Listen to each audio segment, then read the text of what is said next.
Hola. Okay. So, for those of you that might have seen some of my videos, you probably know I speak really quickly. I'm a New Yorker, after all. So I'm going to try very hard to slow it down. And I wish I could speak in Spanish for you, but next time, I promise. So what I'm going to talk to you a little bit about today is my history, but also, in particular, based on what I've been hearing over the past couple days, it really is about how one person can, as a part of a great collective group of people, can do all sorts of amazing things. And so I hope that when you look at this kind of work that we're doing, recognize that what you are working on as part of this beautiful exercise in Monterey, you're doing very much the same thing. So I'm really deeply honored to be here as well. So I want to give you a little bit, because in part of it, I kind of like to start my presentations this way because it takes me down my own memory lane. These are my parents. They were part of the great American migration of black folks that were escaping their own, basically a form of American terrorism back in the very, very racist days of the American South, back in the 1940s. And so they moved up north to a place called Hunts Point in the South Bronx, which was, at the time, a white and working class community. People would literally walk to work from the industrial area into the residential area. And then after that, many other folks, black people from down south and folks and black and brown people from the Caribbean followed suit, all looking for their great American dream. And white flight happened, or in other words, a term that's used in the real estate industry. When darker people move into a place, the white folks flee. And property values go down, allegedly. There was also, this was the time of the highway construction boom within the city as well, around the country, but in New York City in particular, that went through, when it happened, it went through very poor communities for the most part, and many people were displaced. In the Bronx in particular, we lost, because of this and other types of issues, we lost about 60% of the people that lived in the Bronx as a result of highways issues and things like that. And this was around the time of a economic crisis within the New York City as well, and a term called redlining. Literally, banks and their administrations would draw red lines around areas where they were not going to make any kind of investment. And what that would do was that would decrease property values. Businesses would want to leave those places. Landlords did some very awful things in order to create more income for themselves. And this is around the time that I came in. I like to think of this as a very early networking opportunity, kind of like what you're doing here with ForoMty. I was talking to Santa Claus or telling him about the Easter Bunny. But this is what I grew up with.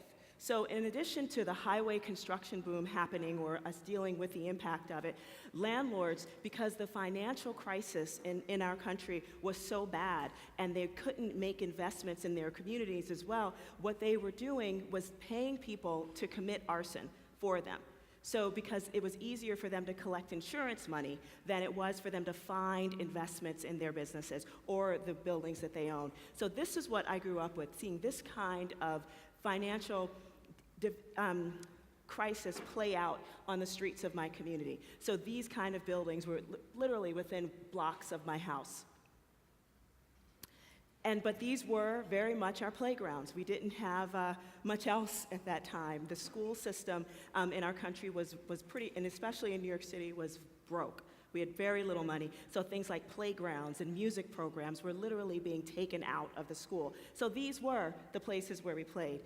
But we knew also that it was very much a difficult place to be, and it was. I mean, there was high crime in the neighborhood, even though there was very much, the people who were left, we were very much a community. I felt like an incredibly loved little girl, but we also knew there was danger around as well. My brother, who had served 2 separate tours in Vietnam, did come home only to got a job at the post office and was gunned down because of the gang wars in the neighborhood next door to mine. And so that kind of economic disinvestment did lead to the kind of social disinvestment that we experience, like my brother being murdered, or people that we knew and loved having to leave the community because there wasn't a place for them to live because their buildings got burned down. And it paved the way for much of the environmental problems that we dealt with as well. So many of those places, remember I talked about that this was a walk-to-work community, and that people would walk to the types of industry that were there. Those left often the state and often the country. So what took its place were these kind of environmental burdens, waste facilities and power plants, sewage treatment plants, all within very close proximity of one another, and also a residential community as well. And so growing up, I was one of those smart kids, and I was taught and many kids like me, the ones who looked like they were going to go to college and stuff like that, we were taught to measure success by how far we could leave our communities. Because we were told, like, you're a smart kid, you're a good kid, you need to grow up and get out of here. Do good for yourself away from this community. And I'm sure there are places like that, even in Monterey, as I heard the young man talking about before. If you can grow up and get out, good on you.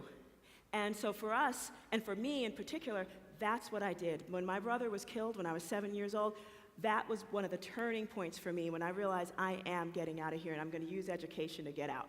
And so I started planning my escape through going to a great high school and then going to a great college. And it wasn't until I got into graduate school that I was really broke because I couldn't afford to have the nice apartment that I wanted and go to graduate school. So I had to move back in with my mom and dad, which, I was about 27 at the time, so it felt like a defeat, number one, to move back into mommy and daddy's house, but it also felt horrible because this was a neighborhood that I tried my hardest to leave, and I had to go back there. And so for the longest time, it felt so horrible to be there. But then, that's when I started hearing more about the kind of things that our community was going through. Like, for example, all those waste facilities that I told you about. The city was planning on another one that would have brought an additional 30 to 40% of the city's waste to our tiny little community. And that's when I started thinking, oh my goodness, I could pretend that I don't see what's going on here. And the truth is that communities like mine, those poor communities of color, mostly Black and Latino people, but in particular poor people, we were being targeted to take care of all of the noxious facilities, the waste facilities, the power plants, all those kind of things, all those things that wealthier and usually whiter people could afford to avoid. And I could have pretended that I didn't see that. Or I could take advantage of the fact that I did have some education and I did have some distance that taught me that I could see things in a different way, and then I could do something about it. So I got very involved in that fight to create a more sustainable solid waste management plan within the city of New York, but in particular, because I was kind of a creative type. What I was really interested in thinking about was, how can we build the kind of community that we want? That's going to make us happy, that's going to have beautiful things around it, that's going to make us feel like we don't have to move out of our neighborhood to live in a better one. And that's when the artist in me came out, because this doesn't look very much like an art project, does it? And in fact, it was not. It was a dump, when I found it. But finding it was one of the best things in the world that we can do, because I knew that we were good. And once I found the site, and I was pulled by my dog literally into this site, and what I thought was just another dump in the neighborhood turned out to dead end right at the Bronx River, which is this amazing river that goes all through the Bronx, and it's the only freshwater river in all of New York City. But I didn't know it was there. I mean, I knew it was there because I saw it on a subway map, but I had no idea that there was this natural resource right down the street from my home. But that's when I realized maybe we can transform it into something else. And so we got a little bit of a little grant that would allow us to do things like cleanups and pay people for food when they did work to volunteer with us. We developed relationships with different organizations and different companies to do huge cleanups along with us, and then build out what was this little version of what could be a park.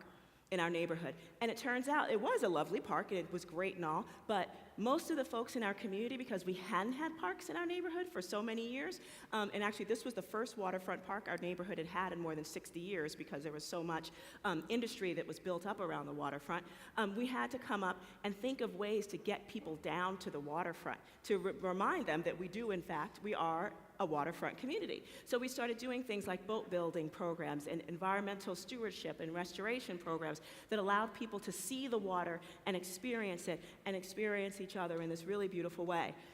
And then we were able to, and then I got the note that I was speaking too quickly. And then we got the note that we were, that sooner, because of all of the kind of action that we created around the park itself, that we were eligible for a $3 million grant in order to restore it. And this is me at the groundbreaking, and as you could see, I was just posing for this picture, whereas the mayor and the Parks Department commissioner were the ones doing all the work because I had already done the heavy lifting. Thank you very much. So it went from just this idea, that then became a drawing of what we wanted, to a version of something beautiful. And then later on, it became this $3 million award-winning park called the Hunts Point Riverside Park, which sits as it does right now. And it became this beautiful place where the community kind of envisioned what they could see for themselves. I mean, it was so strange for a little while because people were like, is this for us? Because here we are, this poor community, and we don't see things like this in our neighborhoods. We just don't. And so, but man, when they realized how that this was theirs, they stayed. And it is theirs to love and enjoy. I got married there back in 2006, and that is the dog that literally pulled me into the park. And did I not have a huge dog like that, I don't think I would have gone in there by myself. But it became, obviously, not just a great place for a girl to get married, and here I am with my lovely husband and 300 of my dearest, closest friends and family. But this is my dog Xena, who, with her award, which is a huge national award for excellence in urban design. But all that kind of stuff did was make me think about, wow, what else can we do? What else can we do to really change the landscape in our community and change the built environment that makes us feel as though we're a part of something beautiful and that and there is no difference between us? So I was inspired by a lot of examples, and so this young man, Enrique Peñalosa, who's also worked with Antonis Moncas here as well, and from Bogota, Colombia, I got a chance to visit so much of his work in Bogota, and I was so excited about when I got a personal tour from him as well, which was like, I made so many of my urban planning friends super jealous because they never got a chance to do that, which is fine by me. But I got a chance to see it in person, and it still makes me giggle that I got to hang out with him that way. But and it was just an amazing, amazing time. But to be directly inspired by things that happened all over the world, in Ciclavia, a huge, wonderful way to move people, not by cars, through the city of Bogota, was just an amazing thing for me to be a part of. And so thinking about that, we started thinking about our own, non-vehicular ways of moving people through the streets of our city and through our community in ways that would make people happier, with each other, and also see their community in a different light as well. So I got the idea to develop the South Bronx Greenway, which was going to be a greenway that went all the way around the South Bronx waterfront, but also have dedicated on-street bike and pedestrian pathways. So that was a really interesting thing. And believe me, when I first started talking about this, people would kind of look at me sort of cross-eyed, like, why would you think about building something like that when there's so many other needs in the community? And there were a lot of needs in the community, and here are some of them. So the fact that this was the way a pedestrian often had to move through our community was kind of hard. Like, we need better traffic calming and just ways to make the pedestrian experience a lot nicer. And I'm sure you've all heard about the obesity epidemic in America. It is real. It is very, very real. And of course, it comes with diabetes and many heart conditions and many of the other lifestyle-related conditions that come from having a very poor diet and not enough good exercise. So having that as a reality was something where we realized we had to make our streets safer for people just to feel, get active living just because the neighborhoods were designed that way. So first things first, we did this little experiment, which was basically just to create these medians, they're called, that that literally slows down traffic. So having that was great. And we had a couple little street trees in it, but nothing major at all. But then developing it as a piece of green infrastructure that also captured stormwater, that made it a nice, just much more pleasingly aesthetically pleasing environment was really important for people to be around and have this in their community as well, and to see it as something beautiful that could happen in a place like the South Bronx.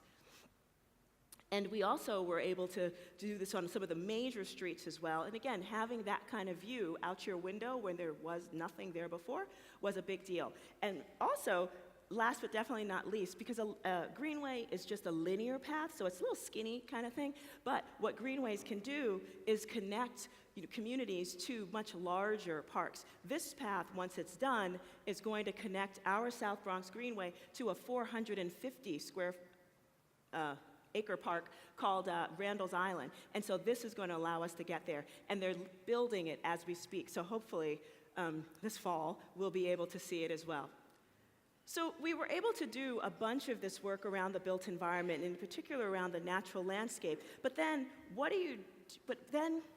what comes next? And so again, the challenges of low status communities, whether it's anywhere in North America or around the world, is it's environmental, it's economic, and it's social. Those are the problems that we deal with. So can we think about changing the built environment in ways that actually support the folks that are there? And so I started thinking back about, well, what are some of those ways that allow that to happen? And initially, we were really excited thinking about, well, when was there a time in American history when we did have communities that allowed people to sort of see themselves as their communities as these aspirational communities where possibility was endless and open? And in many cases, much of that came through communities like in Black American communities before integration became legal or the norm. And those communities, because it was, again, this was post, when segregation was quite legal. So if you were Black, you had to live in a Black community, period. Didn't matter how much money you had, chances are if you were a Black lawyer, you lived somewhere near a Black janitor. And this was normal for many people. And so, but then we realized, and so there was an unintended consequence of integration, which meant when the people who had a lot of money left those communities, the poor folks were left, and there was, I think, a bit of a disintegrating of the social fabric. Because before, you got a chance to see what you could become, regardless of how poor you were. You got a chance to see and feel that you could do all sorts of things because you had examples, living examples of people, not just really poor people around you. Because if you don't see it, you won't know it. And so having mixed income opportunities for people to live together in communities that were really lovely for them was really important. And again, we don't have many examples like that within the States at all.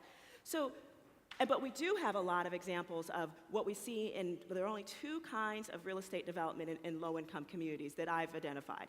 And they're the kind that assume that a neighborhood, if it's going to be gentrified or gets better, that the poor people are going to be displaced or pushed out. And then you're going to see, and then that's that. Wealthier people move in and the poor people move out. Or there's something we call a maintenance of poverty-level economics. And it's this kind of stuff. It's the fast food that is actually pretty cheap, but is pretty bad for your health.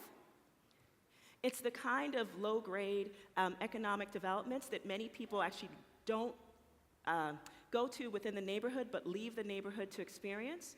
It's a lot of these very sort of stores like this, like dollar stores that are very cheap, and plenty of liquor stores. We don't have ways for people to grow their financial well-being, so we've got things like pawn shops and check cashing stores, but there are no banks within our communities. And last but definitely not least, we have lots and lots of social housing or public housing or projects, as they're called in the States.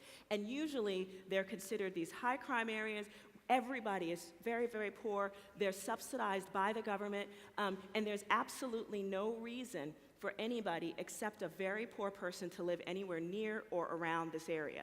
And unfortunately, what we know, what history has taught us, is that when you concentrate poverty, you concentrate all of the issues associated with it, from low health outcomes to low educational outcomes to, actually in some cases, because of there's no nature to do anything but that, low options for economic development, so people often will convert to doing crime as well. And that kind of things really does drive a person crazy. But we see this all the time, and that's when we knew we had to do something different in order to make life a little bit better for folks. And so I started thinking about this idea for a mixed income housing, mixed use commercial development, but knowing that we needed a bit of land. And this area is the area that was the former juvenile detention facility. So this was the jail for kids that serviced all of New York City. So at its height, there were more than 1,000 kids overcrowded in this place. It sits on about 5 acres of land, and it was shut down because children's rights advocates and prison reformers knew that this was a terrible thing to do to children. Terrible, terrible. So they ended up closing it down back in 2010, and that's when I realized that that site should be a great place to do the kind of mixed income housing, mixed use economic development that could have the social, environmental, and economic transformative nature for a low status community. And so we started thinking of that site as a catalyst for change. Housing, mixed income housing, looking at the different types of manufacturing and education that could create the kind of economic development that we needed. So manufacturing in the 21st century, so not always the kind that like our parents used to do, and even more development such as in the fields such as apparel and technology and even food. And then public space, which is the great democratizer, having awesome, beautiful public space where you don't need money to participate in it, like this amazing place where we are today. Community markets, green markets, those type of things really bring people together to enjoy their place. And of course, you need to develop the local economy through commercial and retail spaces. So places to buy decent food, cafes, grocery stores, restaurants, those type of things. This site was big enough for all of that. But what we realized was that this particular area was very, very much like similar to a lot of places in the States where there was, in the yellow area or orange area, that's where the residential area was, and the blue was the industrial. And then in the middle, that sort of no man's land of zoning, that's where the site was located. And what's interesting is that nothing really did happen where that site was. And this is one of the sides of the juvenile detention facility where we knew, so nothing happened. So there was like some very low-grade economic developments, like an engine rebuilding shop. There was an illegal auto repair shop. But really, what this site was known for by people in the community was this was a place where truckers would go and pick up a prostitute at night. So that's what this was known for. But that kind of economic development would be difficult to happen if you activated the street life to look more like this. So, but having that kind of stuff there was really helpful as well.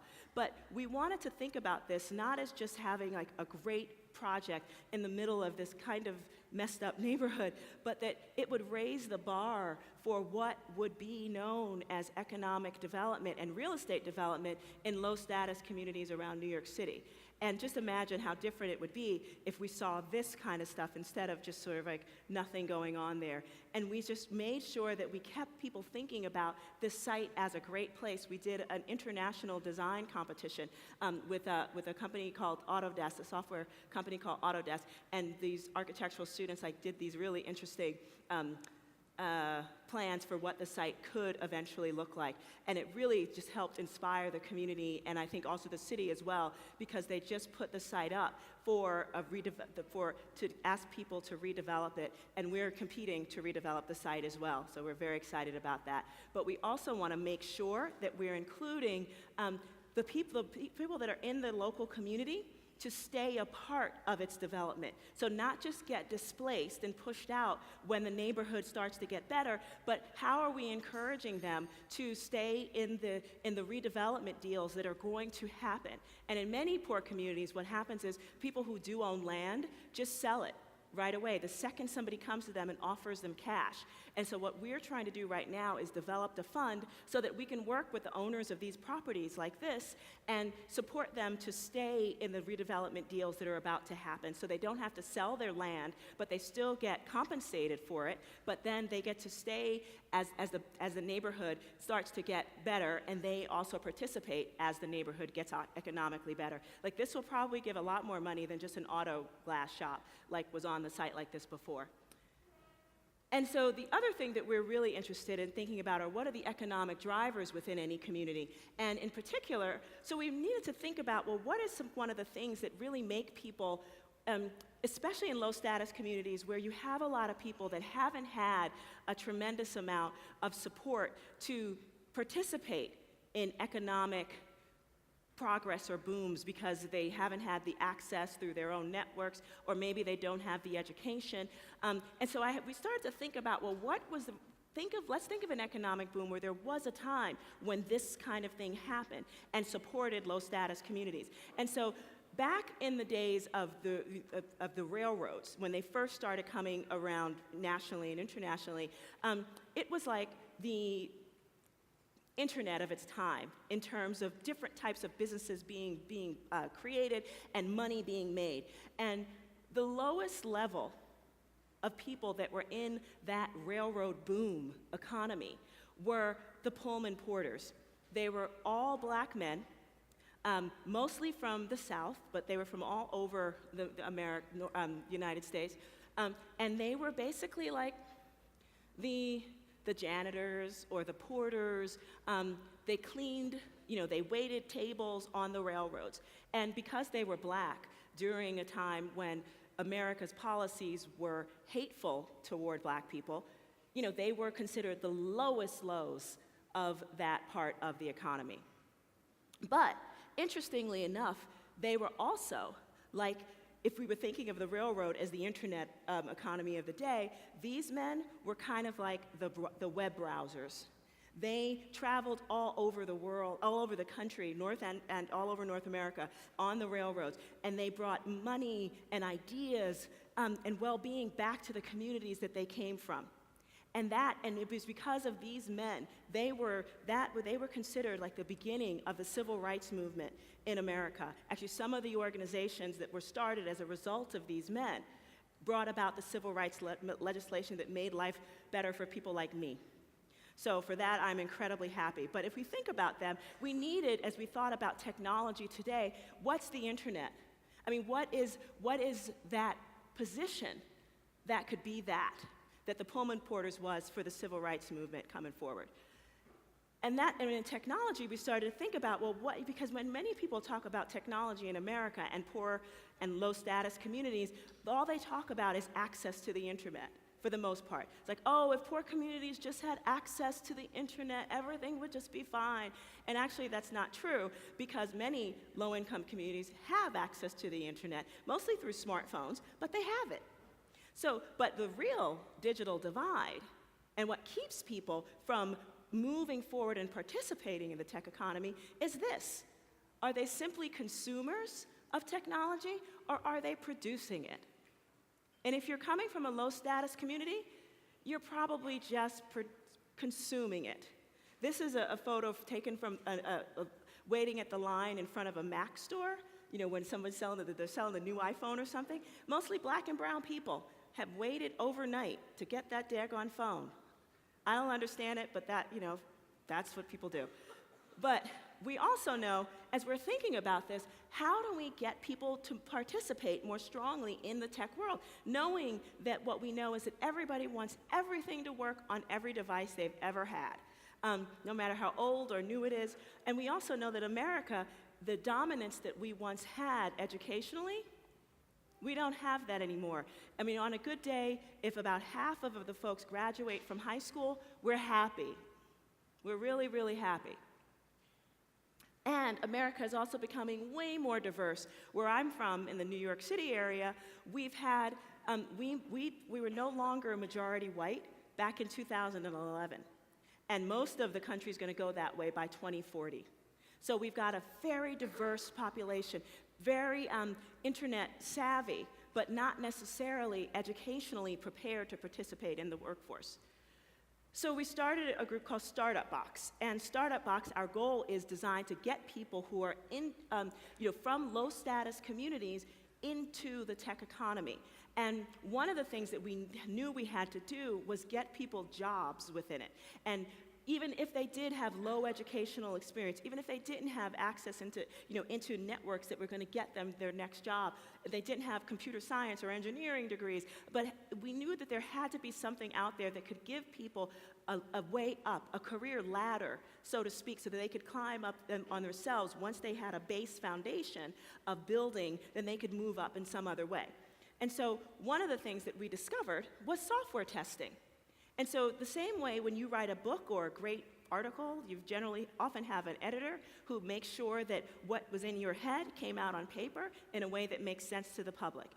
Software testing is the same way. If you're a great computer developer, software developer, then chances are you've got someone just checking your work to make sure it operates the same way. Those are all software testers. Different skills, but still very, very important. And in the case of the States, much of that work was offshored, mostly to India, Eastern Europe, but it's a big, big market, and actually these numbers are way low right now. But since the market in the States kind of knew that they were having a lot of people who were used to doing their testing overseas, there wasn't the space to do it in the States. So or in New York City in particular, which is where we started our first pilot, our demonstration project. So what we had to do, and what my company decided to do, was fund a demonstration project where we were going to train and employ some folks to see if we could train them enough in order to do testing for companies within New York City. And so we had a big game company and a much smaller one, Nickelodeon and then Transformación. And then we started we created a minimal viable training module where we got people trained in our office, and then we would take our product and go down to Nickelodeon and the other companies and do these tests for them just to see if our product was as good as we thought it was. And guess what? They loved it.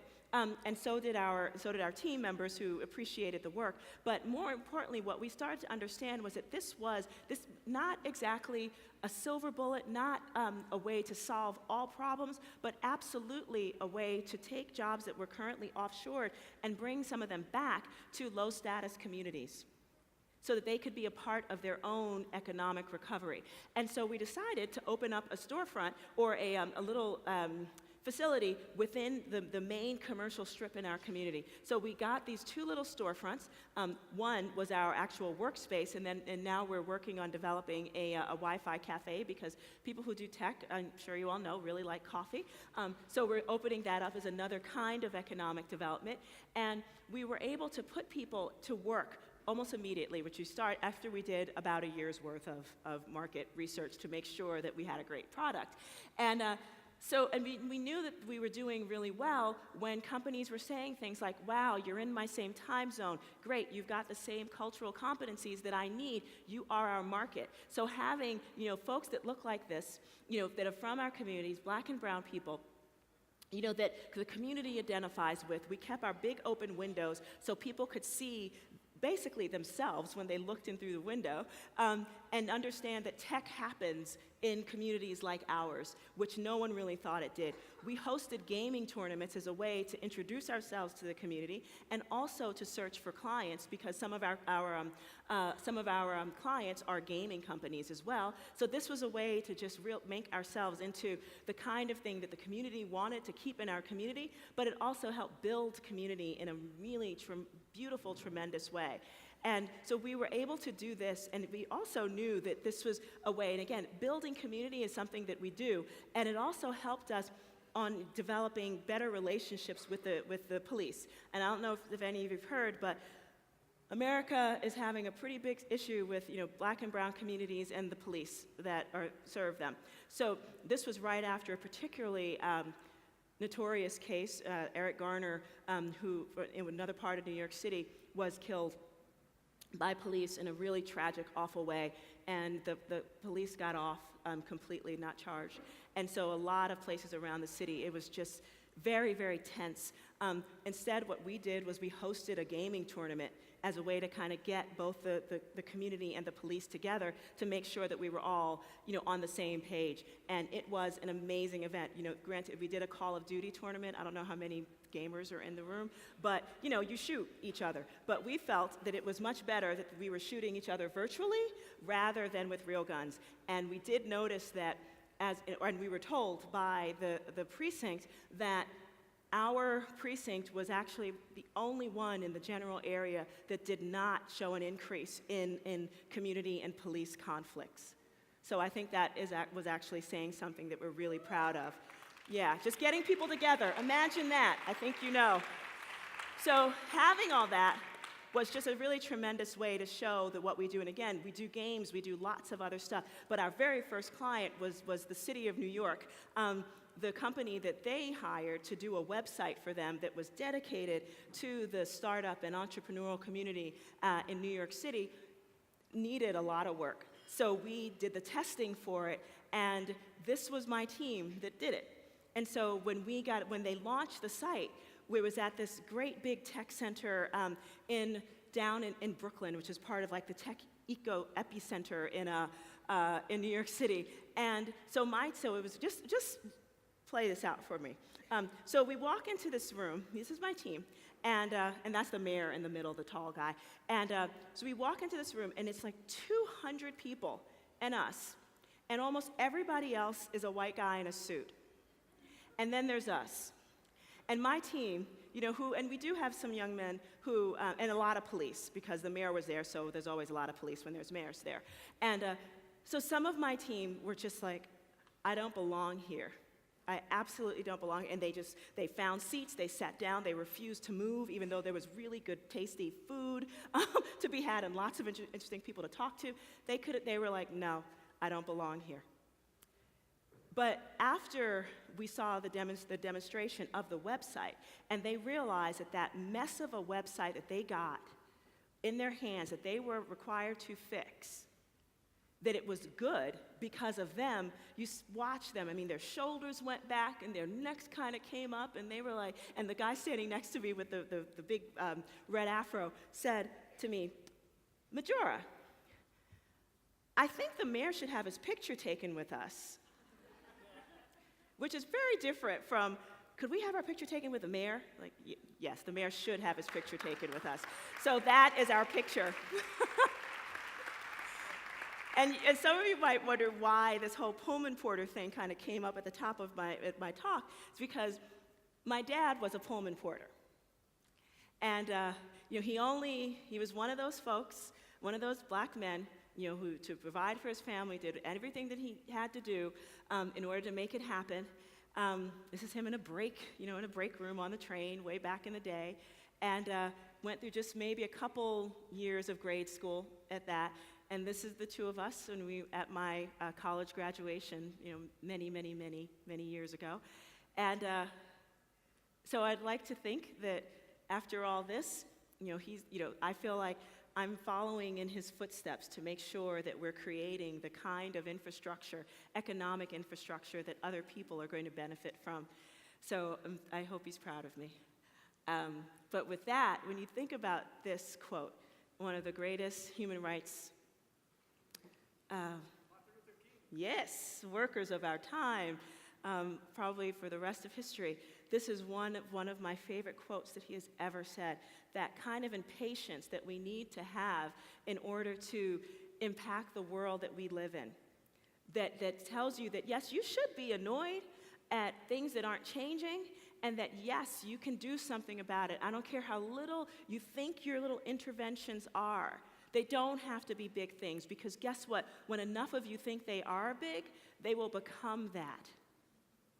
I've heard so many beautiful examples just being in this room yesterday and today about how people just decide to just step up and be noticed. And because they're doing it in a way that brings folks along, they will listen and they will go with them and find value in that for themselves. So for that, I am so deeply honored to be here as you continue this amazing exercise that you are all in. And I'm deeply grateful to have been included in it. And I thank you so much for your time. Thank you.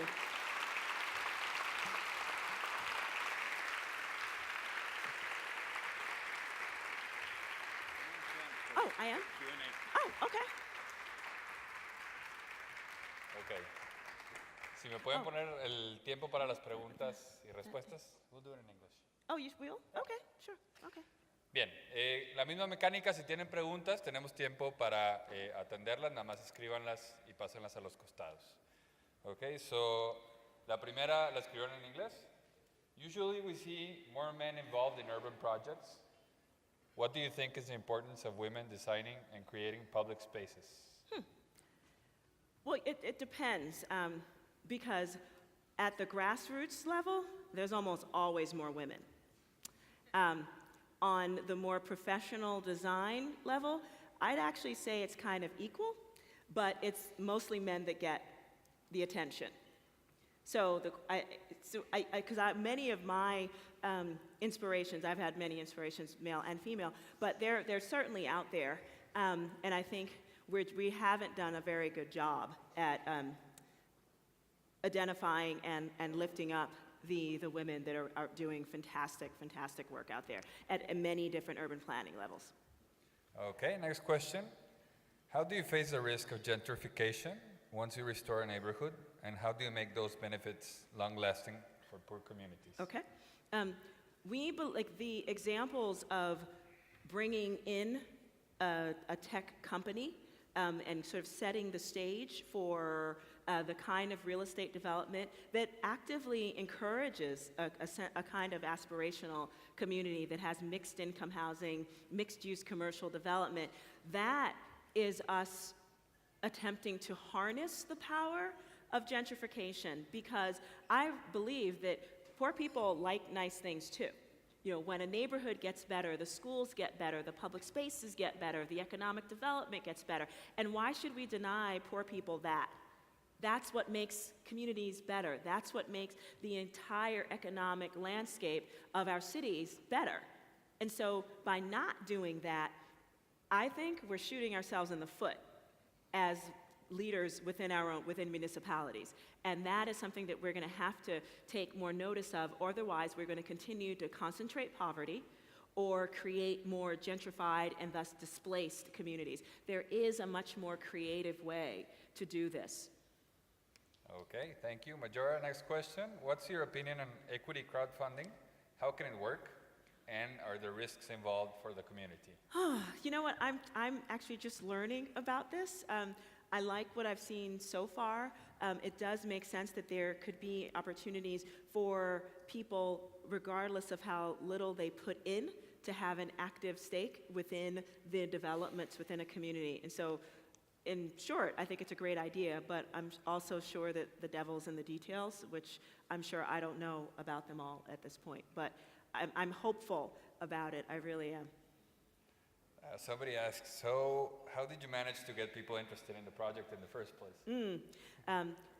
For each of the projects, and I'm going to kind of go through, if any of you come to my workshop tomorrow, I actually go through the sort of the steps for engagement for any kind of project. But in short, you have to find what makes other people interested. In a nutshell, that's what you have to do. If it's important to them, then it should be important to you. You may have the great idea, but it better be something that that's important to them. So you figure out what are other people's self-interest, and you play to them. Like, for example, for Startup Box, which is our tech social enterprise, in order for us to even find folks so that people wouldn't just automatically assume that we were just some other community group that was trying to do something good, that we actually had jobs to offer, and that this could be a potential, for them to see themselves, whether they got a job or not, but that this is where we should be thinking about how do we create more opportunities in our own community. We did things like host gaming tournaments, just as a way to bring people in so that, and remind them that this is something that could happen. For some of the parks and the green work that I did, again, it was figuring out what do people want within their own community. Even the design of that park spoke very specifically to what people wanted to see in a park in their community, if there would be one, because we asked them. And the process is not easy. It does take some time, but you just listening a lot more than just talking about it, and then showing people that you can do these things. Okay, did you have any kind of resistance to change coming from violent gangs? Coming from where? Violent gangs. Violent gangs. If you consider regular people believing that nothing will ever change a form of violence, then yes, I experienced violent gangs. But no, I never really experienced the kind of roving violent gangs that I think my neighborhood absolutely experienced in a long time. The problems that I think we had was that there was, within the social justice world, I think many people felt as though there was only one way to create change, and which was definitely not what I was proposing. So because we were much more project-based rather than advocacy-based. So in that regard, yeah, that was a form of violence, but not. I never felt bad for my life or my projects ever, not at any moment. Okay, 2 last questions. First one is, how do you maintain infrastructure once it's in place? Yeah, that's a great question. Because the important thing around whether it's the kind of green projects that you do or building economic developments, you want to make sure that there's a market for them, right? In terms of economic development. So we did a lot of market research to make sure that the business we were building was something that someone wanted to buy. So that's why we did almost 2 years worth of market research to make sure that the business we were building had a growth trajectory so that it could continue to grow. On the other side, on the more the public green infrastructure side, we had to, from the very beginning, talk with our city and everyone else around us about the need for maintenance within all of this. And it was and it still is, it's an ongoing battle because lots of politicians love to come out to when they cut ribbons for a project that's just about to happen, but nobody wants to take care of it to make sure it stays beautiful. And that is still something that we struggle with even now, but we're working on that too. And finally, the $1 million question. How do you transform a skeptical person into an active citizen? I think I don't mind skeptical people. I actually prefer them than the ones who will yes you to death. I much prefer the people who are like, show me, because that's what we do. That's one of the reasons why I love doing project-based work rather than just advocacy, because frankly, advocacy does take a long time. It does. And not to say that one shouldn't do it. I mean, advocacy is absolutely a part of our work, but I believe that people respond the second they start to see something change in front of them. So I think for any of you out there, understand that celebrating the small victories as they arise, so that people can see something change. Like let me tell you, we were celebrating that goofy little park even before like we had a little path laid in. I mean, it was the picture that I showed you of the fixed, not the beautiful one, the $3 million one, but the one before that. We were still using that as a park even before we had a road laid. I mean, it was a mess. It truly was. And we didn't care because we were like, it was a dump before. You should have seen it before. And so we showed pictures of what it looked like before. And people were like, ew. And then they would come to this place and do a canoe ride. And then it was like, oh, that's so great. And then the next one was when it was really pretty and we had a boat building program. They were like, wow, this is even better. And then when it became a $3 million award-winning park, they were like, oh, so you know what? you got something going there. It's like, yes, we do. Thank you very much. So just keep showing people stuff. I don't care what it is, but do not be afraid to try something that people will look at and go, oh, that's the way you deal with skepticism. Thank you.